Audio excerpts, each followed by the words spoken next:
Bueno, primero, muchas gracias por la invitación. Perdón pelo portuñol, es muy limitado, pero todos hablan portugués aqui em Neuquén, porque me disseram que Neuquén era muito frio. Estou como no Rio de Janeiro acá. A Patagônia é fria. Não, não é verdade. Bem, em primeiro lugar, queria agradecer imensamente por invitação da Universidade Nacional de Camagüey e da Fundação SES, ao lado de grandes intelectuais, referências para nós outros brasileiros, como a professora Cláudia Jacinto e a professora Adriana Poigrot, e poder compartilhar informações e conhecimentos com nossos companheiros argentinos e latino-americanos. Vivemos, em especial em Brasil, um momento de extrema vulnerabilidade e algumas preocupantes homogeneizações, por lo que a criação de vínculos e articulações solidárias se hace urgente e fundamental, sobretudo por uma humanidade que inclua a defesa incondicional da democracia, da educação pública para todos, do trabalho decente, que respeite a diversidade que forma parte fundante de nossas realidades e trata as juventudes como sujeito de direito. Em Brasil, desde 2016, quando Michel Temer ascendeu de forma ilegítima ao governo, a que chamamos de golpe, a vida se ha convertido em uma sucessão de golpes à democracia e dos direitos sociais. Entre todas as áreas afetadas por los ataques, nenhuma ha sofrido mais que a educação. O motivo parece óbvio. A educação é a maior política pública brasileira nos últimos 20 anos. Em cada dia de classe, 40 milhões de estudantes vão nas escolas e nas universidades de todo o país. Ademais, quando regam as suas escolas e faculdades, os alunos encontram aproximadamente 5 milhões de educadores e educadoras, que desempenham diferentes funções para o mantenimento e desenvolvimento da ensinança. Sin embargo, además do gigantismo que demanda um custo extraordinário, se a política educativa é exitosa, tem ela a capacidade de impulsionar câmbios profundos nas estruturas sociais, políticas e econômicas do país. E isso é exatamente o que o governo golpista queria evitar. Por isso, a educação é um objeto de ataque tão importante e prioritário. As decisões do governo, a primeira medida apresentada foi um novo regime fiscal que cortou as verbas da educação. A segunda é uma reforma de ensino médio que pouquíssimo cabe na vida dos estudantes que hoje vivem no Brasil. Então, queria de início, para contextualizar de que Brasil hoje estou falando, né? Estamos aqui apresentando uma pesquisa que ainda foi realizada em um outro Brasil, um Brasil mais de políticas educacionais mais amplas, mas também, por outro lado, não perdemos tudo. Estamos na luta e a cidadania não se perde totalmente, né? As conquistas. Então, estamos aqui para contar com o povo argentino e demais companheiros da América Latina para essa luta. Porque hoje é Brasil e sabemos como andam as ondas na América Latina.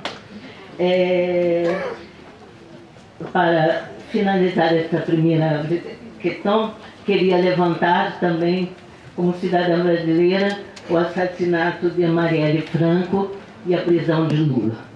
Né? Que devemos...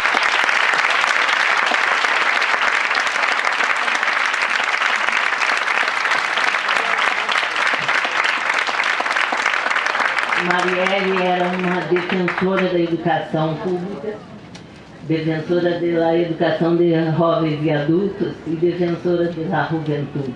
Então foi uma grande companheira e na morte estúpida para todos nós. E Lula, todos conhecem, não preciso apresentar.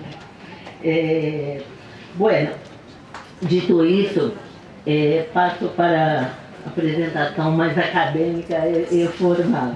E, bom, estou aqui falando, na verdade, de 48 milhões de jovens, né? O Brasil hoje está chegando perto a 50 milhões de jovens. É o que chamamos da onda jovem. Ou seja, nunca antes na história que temos tantos jovens, né? A tendência é diminuir, mas ainda temos 48 milhões de jovens. De 48 milhões de jovens, 24 milhões trabalhando, 6 milhões buscando trabalho. O desemprego hoje no Brasil é na faixa de 11% e desemprego de jovem 26%. Né? O desemprego de jovem é mais que o dobro do desemprego adulto. É o maior índice nos últimos 27 anos, que está relacionado com a crise econômica e política porque o país passa, né? E jovens que não estudam e não trabalham é cerca de 25%. Bom, só para vocês terem uma ideia, a grande maioria da juventude ou só trabalha entre 18 e 24 anos, ou não estudam e não trabalham, ou só trabalham. Tá? Por que chamei atenção para isso? Sim? Voltarei ao portunhol Google. A juventude brasileira é uma juventude trabalhadora, sim? Como a maioria da juventude de América Latina. Isso é muito importante para pensarmos políticas públicas, né? Porque de que juventude estamos falando? E aí penso que o papel da universidade é fundamental, né? Na medida que conseguimos desnaturalizar, desconstruir visões sobre juventude, né? Como por exemplo os jovens Mimi, né? Que nem estudam nem trabalham, que parece que são jovens que não aceitam nada. E quando pesquisamos, quando vamos tomar esses jovens para uma análise mais profunda, vamos observar que têm muitas características e que também são jovens trabalhadores. Então, o trabalho sempre ha sido uma dimensão presente e importante na vida dos jovens brasileiros. Temos uma educadora, socióloga no Brasil, que diz que a juventude brasileira, não só a escola construiu a juventude, mas o trabalho também, né? A escola contribui para construir, mas o trabalho é que vai possibilitar ser jovem, né? Eu consigo ser jovem se tenho condições, né? Até para estudar. Do total de 48 milhões de jovens entre 15 e 29, aproximadamente 26,5 milhões trabalham, totalizando 55,2% da população juvenil, para a qual trabalhar é uma realidade em um tempo presente e na construção de projetos futuros. De 2006 a 2014, existiu no Brasil um aumento do contingente de estudantes em população juvenil. As políticas de redistribuição da renda foram fundamentais para a ampliação da escolaridade. Exemplo, Bolsa Família, Beca Família, sim? Fundamental para que essa geração conseguisse terminar a educação básica. As gerações atuais são beneficiárias dessas políticas e muitos de seus padres também. Ou seja, já estamos numa segunda geração que foi beneficiária dessas políticas. Primeira geração de jovens pobres que acedem à universidade, fruto também de um conjunto de políticas públicas. Sin embargo, a dedicação exclusiva aos estudos só se exerce um quarto do conjunto da população juvenil. A maior inserção de los jóvenes na condição estudantil não eliminou a experiência do trabalho, ou a combinação trabalho e estudo, que permanece como característica do padrão de transição escola em Brasil e em outros países da América Latina. A percepção das famílias pobres é que a escola e o trabalho são espaços mais complementares que excludentes. A valorização da escola é crescente e se hace notar entre vários segmentos da sociedade. Um exemplo disso é o reconhecimento crescente à escola observado entre jovens e adultos, a volta, né, de jovens e adultos para a escola, hijos, pais de hijos que se beneficiaram dessas políticas. Ou seja, antigamente, as pessoas adultas retornavam à escola para ensinar a seus filhos. Hoje, vemos um fenômeno interessante em Brasil, que são os padres e madres retornam com apoio dos seus jovens filhos que estão estudando, que chegam à universidade, que terminam a educação básica, que conquistam seus familiares para a escola. Bom, ao meu tempo aí. 7? Sim, então vou passar mais rápido. Só para ter uma ideia, né?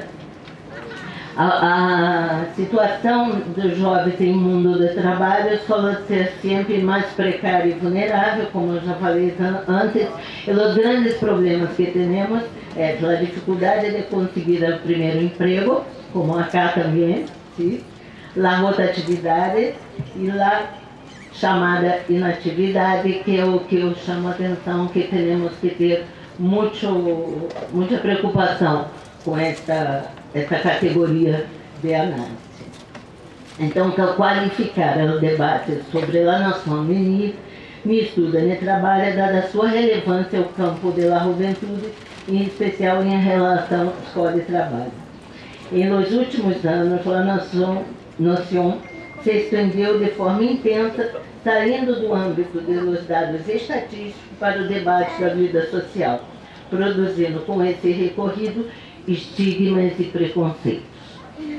Considerando que o estigma é uma situação em que o indivíduo se encontra impossibilitado de obter uma aceitação social plena, como afirma Goffman, nos estudos que buscam desnaturalizar tal suposição, podem ter um importante papel em el desvelamento de realidades em la perspectiva de ampliação de possibilidades e oportunidades para a juventude brasileira. Nossa preocupação principal é que muitas vezes tomamos as categorias que vêm importadas, né, e reproduzimos essas categorias sem pensar, né? Temos que pensar em cada realidade, em nossas culturas, o que significa exatamente isso. Então, muito rapidamente, queria mostrar para vocês quem são os ninis brasileiros. Vocês estão vendo acá essa linha amarilla.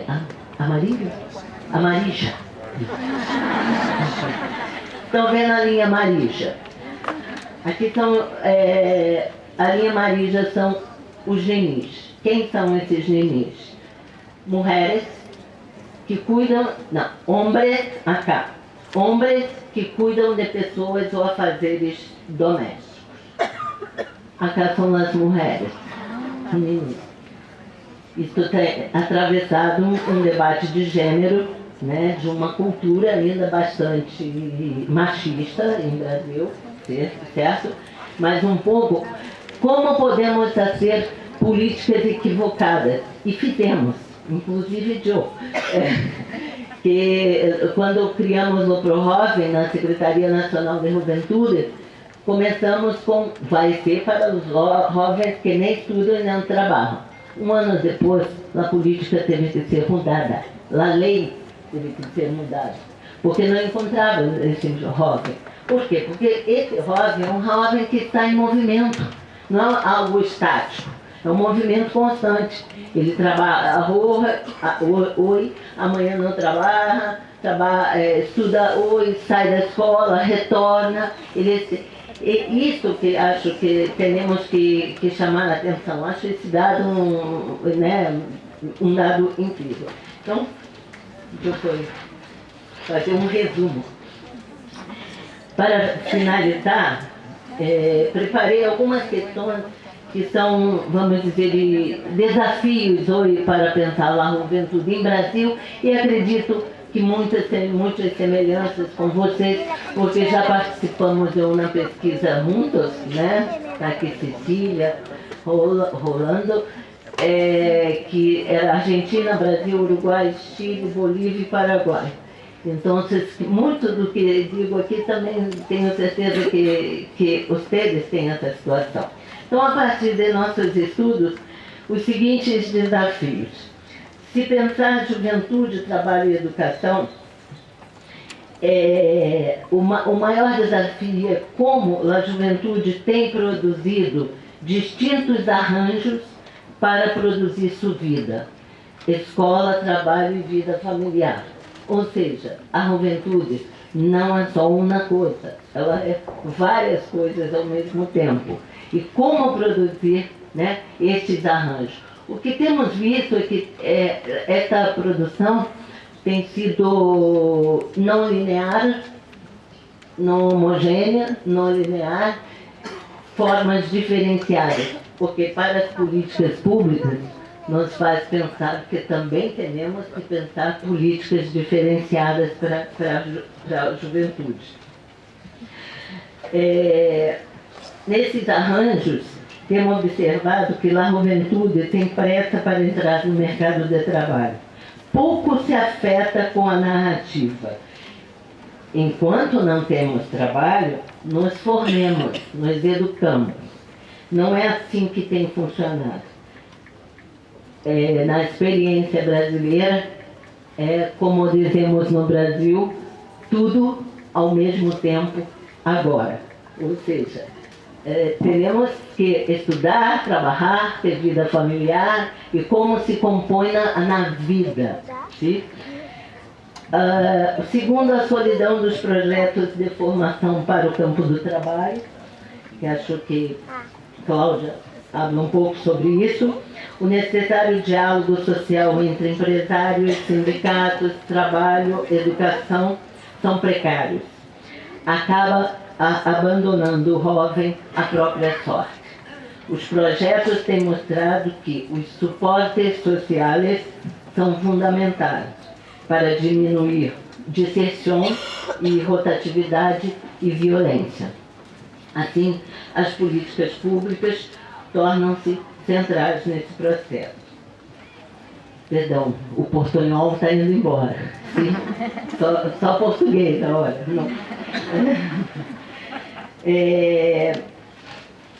A escola também precisa mirar o jovem na sua totalidade. O jovem trabalhador na escola é visto como problema impeditivo. Qual o problema desse jovem? Ele trabalha. Sim? Muitas vezes nós outros falamos isso na universidade, na escola. Então, discutir trabalho e educação também é discutir sobre o olhar que temos para a juventude. Se olharmos os jovens, teremos que pensar de forma mais integrada e projetos diversificados. Por quê? Porque hoje temos a visibilidade de muitas juventudes, né? Não temos uma juventude, né? E as suas juventudes com suas demandas, juventude campesina, juventude favelada, juventude negra, né? Com outro mundo, outro tempo. Entendemos que a escola também tem que repensar nas suas ações. Por fim, atentar para que vivemos um tempo difícil de se pensar, porque nada é homogêneo ou linear. Esse é o nosso desafio. Para tanto, em nossa perspectiva freiriana, de Paulo Freire, o diálogo é fundamental para ampliar o campo de possibilidades da juventude latino-americana na perspectiva de sujeito de direitos com outras necessidades e outras demandas que precisamos também ouvir e conhecer. Ok?